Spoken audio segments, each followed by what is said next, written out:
Salut à tous, PowerShell Activatory, nous en sommes à la première vidéo. Welcome, created by Fluctuation IT pour vous. Donc j'essaie de vous donner le max sur PowerShell pour Activatory. Donc au niveau timeline, nous allons voir le module PowerShell Activatory. C'est le module où on est actuellement, donc ça tombe très bien. C'est là, on va parler de ça. Ensuite, nous allons voir le module 2, User and Group, faire des queries, cleanup. Pour l'instant, on en est au niveau module PowerShell Active Directory. Alors, je sais pas si vous êtes en forme, moi ça va pas mal. Depuis que j'habite à Malte, franchement, c'est super cool. J'ai essayé de changer un petit peu ma vie et d'aller faire des formations à distance à Malte, où j'ai une grande connexion Internet. Et je peux m'éclater et faire vraiment ce que j'adore. Donc j'espère vous faire même visiter un petit peu Malte. Je pense que dans les prochaines vidéos, je vais faire une partie présentation de Malte et puis vous montrer également les futures formations que je vais réaliser, que ce soit en streaming ou que ce soit en vidéo enregistrée.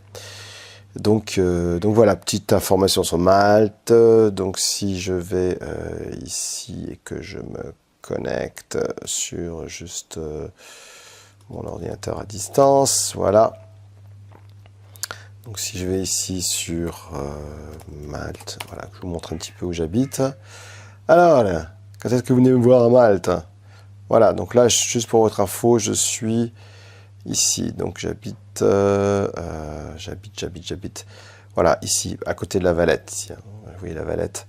Voilà, j'habite ici exactement à Sainte-Julienne. Vous voyez, ici, dans ce coin-là. Donc pour votre info, Malte, c'est une petite île qui se trouve en bas de la Méditerranée, donc qui se trouve vraiment ici, Malte. Ouais, donc voilà, ça c'est Malte. Voilà, et puis donc j'en profite pour vous montrer quelques photos de Malte. Voilà, donc c'est des endroits sympas pour se balader, puis surtout pour passer un petit peu de temps sympathique. Donc j'espère vous voir bientôt là-bas. Si vous voulez passer, venir me voir, appelez-moi, puis je vous ferai visiter la Valette. Donc la Valette, voilà. Donc la Valette, c'est la capitale de Malte. Voilà. Donc c'est vraiment magnifique comme endroit. Bon allez, hein, je vous peux faire de la pub, il y en a qui vont me dire, mais alors, nous, ce qui nous intéresse, c'est le module. Ok, c'est bon, j'arrête là. Alors, le module PowerShell Activatory, on va voir le module AD, donc connexion serveur AD, importer le module. On va voir tout ce qui est ADAC, on va voir comment rechercher des commandes. Et puis, on verra le module PowerShell Drive. Donc, vous allez voir que ce module PowerShell Drive, c'est un drive intéressant puisque ça nous permet de tout simplement... Alors, attendez, je vais juste aller fermer ma fenêtre ici. Oui, c'est vraiment du live parce que j'ai un petit corbeau là. Ben oui, il y a même des corbeaux à Malte. Alors, je sais pas ce qu'ils font là, mais... Voilà, j'ai fermé ma fenêtre. Non, ce n'est pas encore le récap. Vous voyez, quand on bouge son ordinateur, c'est pas terrible. Bon, allez.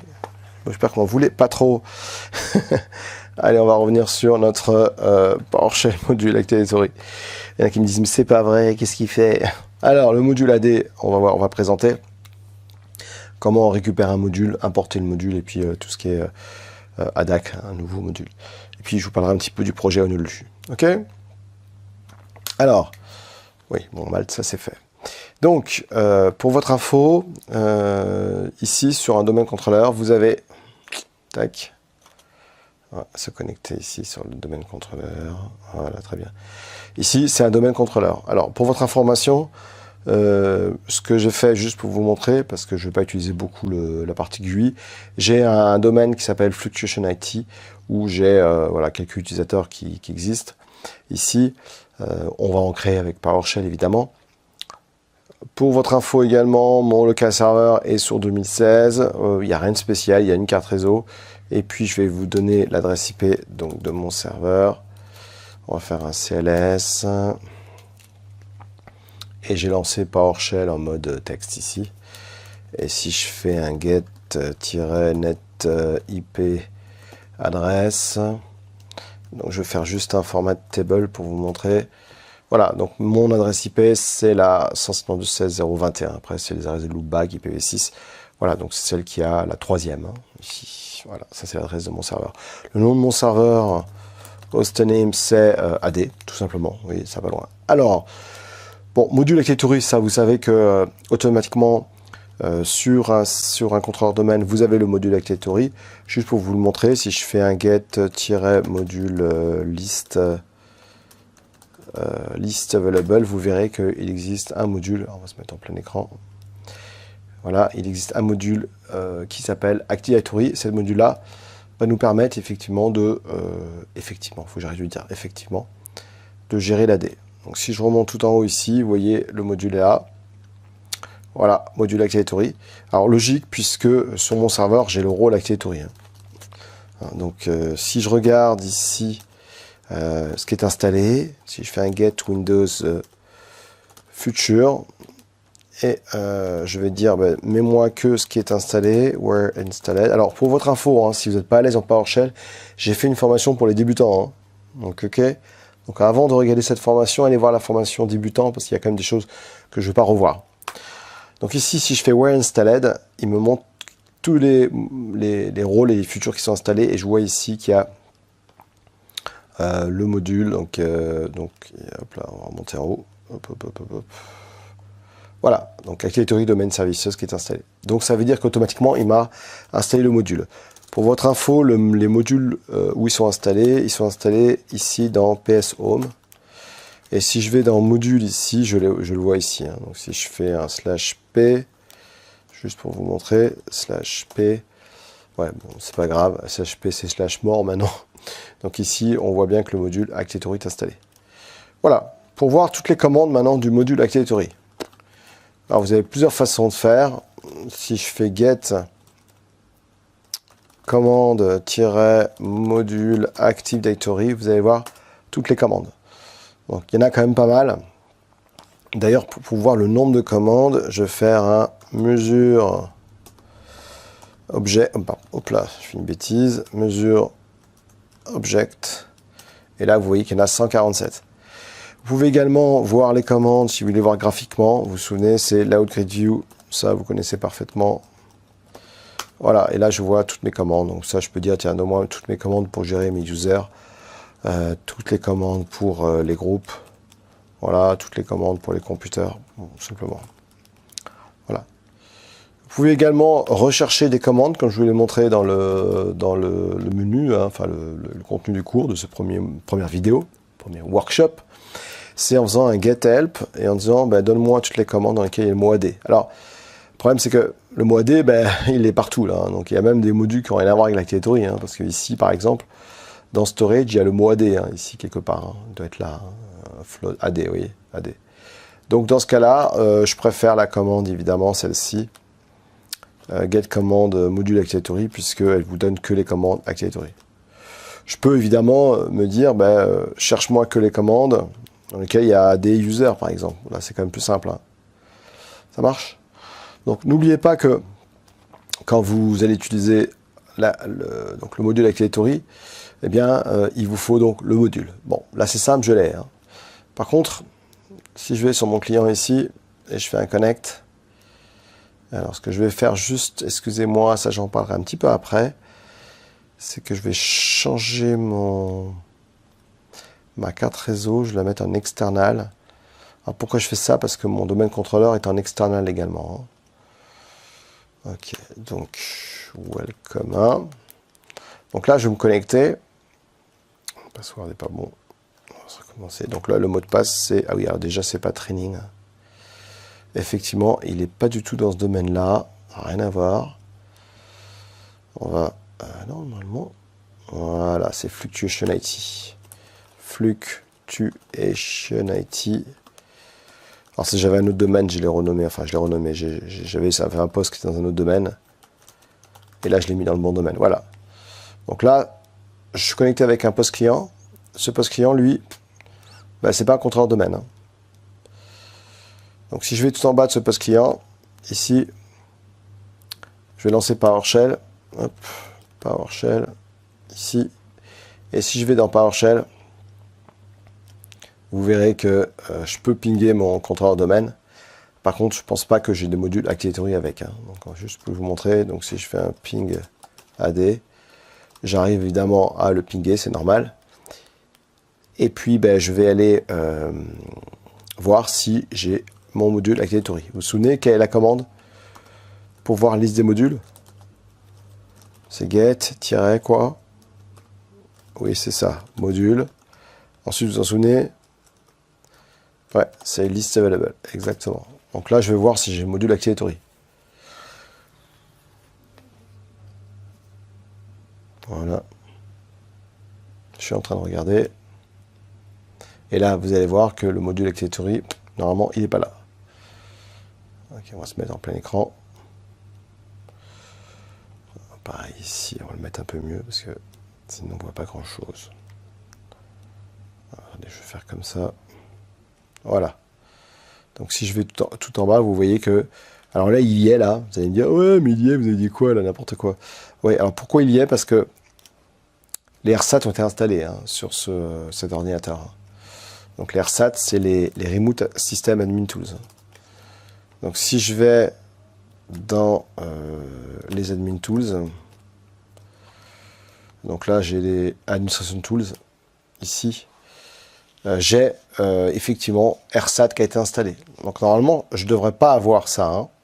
Donc pour installer RSAT, ici, il faut aller tout simplement... Alors on va sortir de là. Il faut télécharger RSAT pour Windows 10. Quand vous téléchargez les RSAT pour Windows 10, vous avez les dernières versions, les dernières builds de Windows 10. Vous allez voir, si vous faites un download ici, vous avez la version 18.03 et puis la version 2016 ici. Pourquoi? Parce que si j'ai un serveur, évidemment, qui n'a pas le rôle d'Activatory, lui-même, il n'a pas le module PowerShell. J'ai la 17.09 ici et la 18.03. Voilà. Donc moi, ici, si je vais sur cet ordinateur-là, qui est un client, si je fais un WinVer, ben ici c'est un 17.09. Voilà, tout simplement. C'est pour ça que je l'ai. Donc c'est pour ça que je peux maintenant faire par exemple, tiens, donne-moi une liste de tous mes users de l'AD par exemple. Donc get AD user, get AD user, et je peux faire un filtre. Alors, attendez, je vais changer le clavier parce qu'à chaque fois je m'embête. Voilà. Et là, je fais un... Ah non, alors déjà, il n'y a pas d'espace. À force de le dire à tout le monde. Voilà. Donc là, je vois qu'il y a mes différents users. Ça fonctionne bien. Donc, vous voyez le module. Alors, on va prendre l'exemple d'un autre serveur parce que là, c'est pas terrible. On va prendre ce serveur-là. Donc, serveur 1. Ce serveur-là, je vais aller me connecter en PowerShell. Et puis, à votre avis, est-ce qu'il y a le module Activatory là-dessus? C'est quoi la réponse, normalement? Qu'est-ce que je fais pour voir? Alors, je peux déjà faire un get module-list available. Voilà. Et là, en faisant ça, on va voir, mais là, normalement, il ne devrait pas être installé. Hop là. Voilà. Donc là, il n'y a pas le module Activatory. Alors, je vois bien parce qu'il n'y a pas marqué Activatory. Donc, vous êtes emmerdé là. Pourquoi? Parce que vous allez dire, mais comment je fais pour lancer les commandes maintenant? Si je fais un get à des users, ça ne marche pas. Alors, à votre avis, quelle est la solution? Eh bien, j'ai deux solutions. Soit me connecter là où il y a le module. Bah oui. Donc, je peux faire un enter PS session. Ouh, ça c'est énorme. Sur le serveur AD. Quand je fais ça, je suis sur le serveur AD.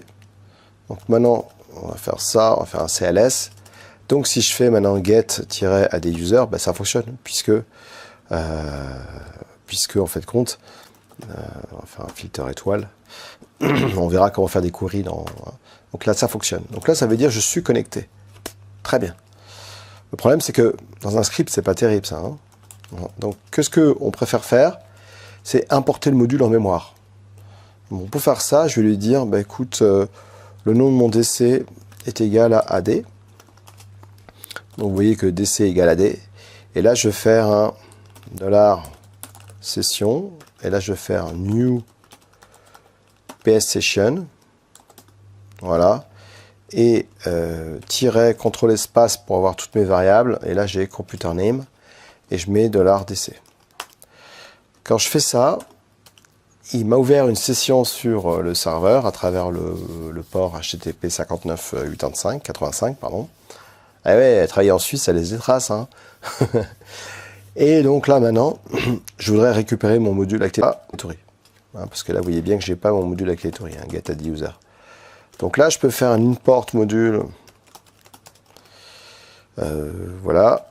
Ensuite, ici, je lui donne la session. Alors, je dois avoir une session. Voilà, PS session ici. Espace. Ma session s'appelle $session. Et le nom de mon module, c'est Active Directory. Voilà, en faisant ça, en fait, compte, il récupère le module. Et maintenant, je peux faire un get add user. Le seul problème, c'est qu'évidemment, dès que je sors de ma fenêtre, ben, j'ai perdu mon module. Voilà. Pour installer le module Activatory, ben, vous avez une solution qui est très simple. C'est d'installer les RSAT, justement. Mais les RSAT, du coup, il n'y a pas besoin de les télécharger parce qu'ils sont déjà inclus dans Windows 2016 Server. Bon, on va voir, hein. On va faire un get Windows future. Voilà, et on va faire AD pour voir. Non, il n'y a pas. Alors, je ne sais pas si je mets AD comme ça. Avec une étoile. Voilà. Et ici, vous avez l'Activatory module PowerShell. Vous voyez? Donc il est là. Hein. Donc ça veut dire que maintenant, je peux l'installer physiquement sur mon poste. Donc comment je fais ça? Je fais Add Windows Future. Add Windows. C'est fort, hein? J'adore. Voilà. Ok. Donc là, je fais ça. Donc il m'installe le module Activatory physiquement. Ça veut dire que maintenant, vous allez voir que si je ferme ma fenêtre ici et je l'ouvre, je vais pouvoir lancer les commandes PowerShell Activatory. Simple, non? Ouais, c'est hyper simple. Voilà. Donc si ici maintenant je sors et que je relance PowerShell ici, et bien si maintenant je fais un get add user, bah oui, ça fonctionne puisque le module est là. Voilà, dernière chose que je vais vous montrer, c'était le Activatory Admin Center, ADAC. Bon, c'est quelque chose qui peut être intéressant quand vous commencez à faire du PowerShell parce que il va tout simplement prendre toutes vos commandes PowerShell, enfin tout ce que vous faites graphiquement, eh bien il va vous le transformer en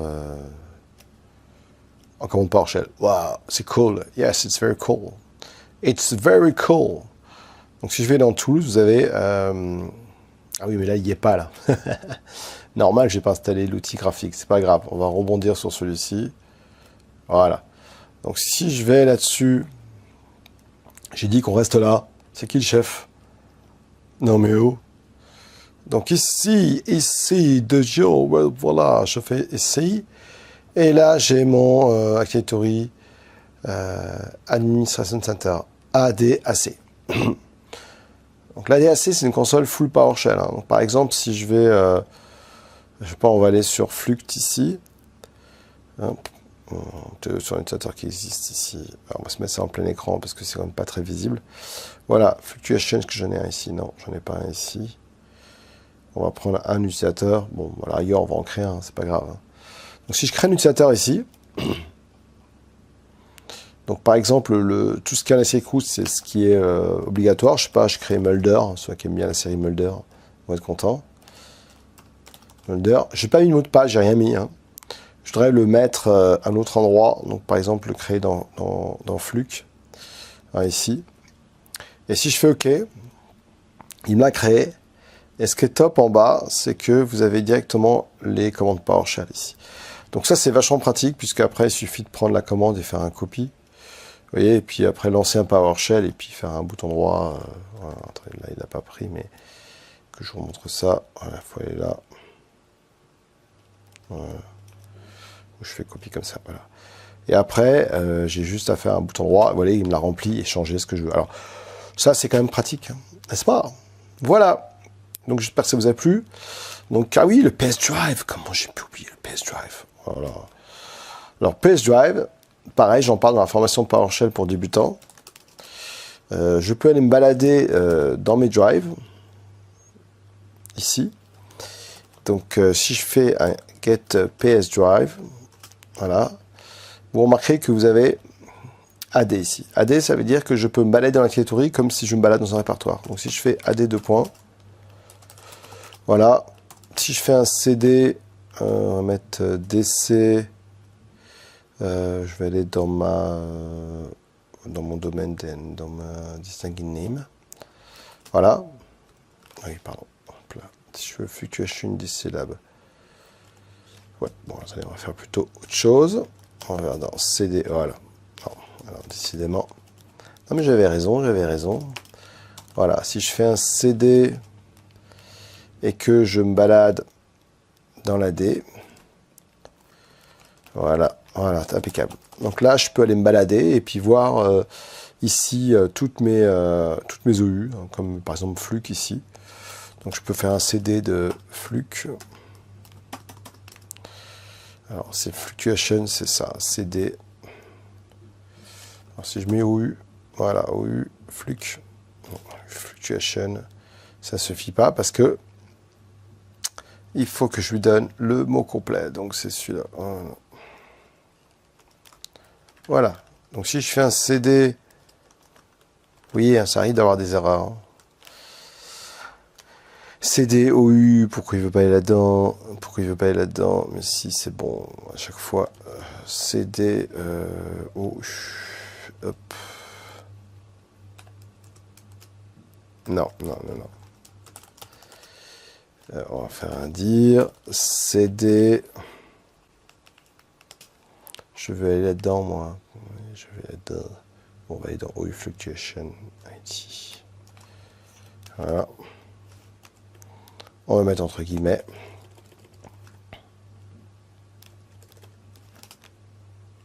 Il veut pas. Pourquoi il veut pas? Quel est le problème? Il devrait vouloir y aller. Voyons. CD, OU, CD domaine contrôleur. Pourquoi il veut pas faire ça? Alors, si je mets OU égale fluctuation, CD point. Non, il veut pas y aller. Alors, bon, je dois me balader normalement dessus. En tout cas, pouvoir aller me connecter à CD Fluke, peut-être. Non, il est pas d'accord. Hein. Ça alors. C'est bien la première fois que ça me fait ça. Hein. Attendez. Je sais pas, on va peut-être cette location.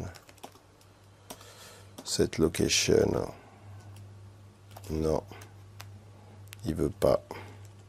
Alors, à votre avis, c'est pourquoi ça? Quel est le problème? Il ne veut pas y aller. Il veut pas pouvoir aller se connecter dessus. Hein? Et pourquoi ça, il veut pas y aller? Ben si, il devrait vouloir y aller. Il devrait vouloir y aller. CD. Alors, attendez. Qu'est-ce que j'ai pu faire d'une erreur, moi? Non, c'est bon.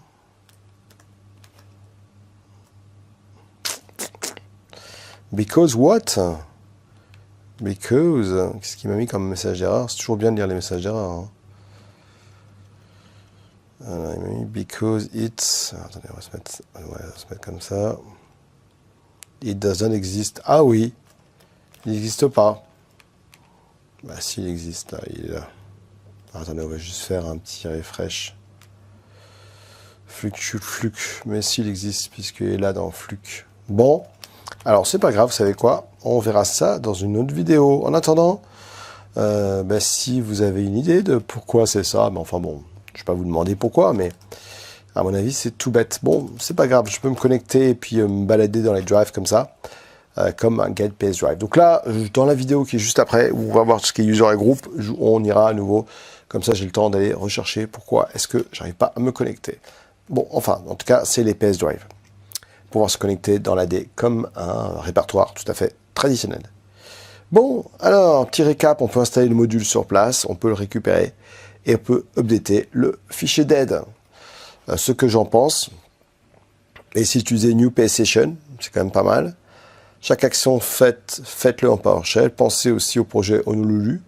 Le projet Honolulu, c'est un nouveau système qui permet d'aller pouvoir administrer des serveurs. Faut pas oublier que la dernière version de Windows 17.09, elle est elle est uniquement en mode graphique. Hein. Il y a plus le... Enfin non, pardon, c'est l'abandon du mode graphique. Hein. Ça veut dire que il y a plus de graphique. C'est sympa. Hein. Donc vous avez un... Donc je parle de la Windows 17.09, hein, 17.09 serveur, il n'y a plus le graphique. Hein. Donc ça veut dire que forcément, vous voyez, il n'y a pas de GUI. Donc tout est fait en PowerShell ou en installant les RSAT. C'est pour ça que ce qu'ils se sont dit, c'est que ils ont créé un projet qui s'appelle Honolulu. Et un projet Honolulu, c'est quoi? C'est simplement une page web. Enfin, vous téléchargez ça sur un serveur, et puis vous avez une console en HTML5 qui vous permet d'aller entièrement customiser vos serveurs, et même le lancer du PowerShell à distance, tout simplement, à partir d'une interface graphique. Et pour l'installer, le projet Honolulu, il suffit d'aller télécharger, on appelle le Windows Admin Center. Donc là, c'est un nouveau nom, Windows Admin Center. Avant, c'était projet Honolulu. Et puis, on le télécharge. Donc, vous voyez, et on va le télécharger. On fait un download maintenant. Et puis, on l'installe sur une machine virtuelle, n'importe laquelle. Et puis, vous pouvez vous connecter à travers cette interface graphique pour pur HTML et administrer vos serveurs. Top, hein, même si vous êtes en mode core, par exemple. Voilà, donc envoyez vos questions sur fluctuationit@gmail.com et je reviendrai sur le problème de mon PowerShell Drive juste après. Salut tout le monde, bye bye, ciao ciao.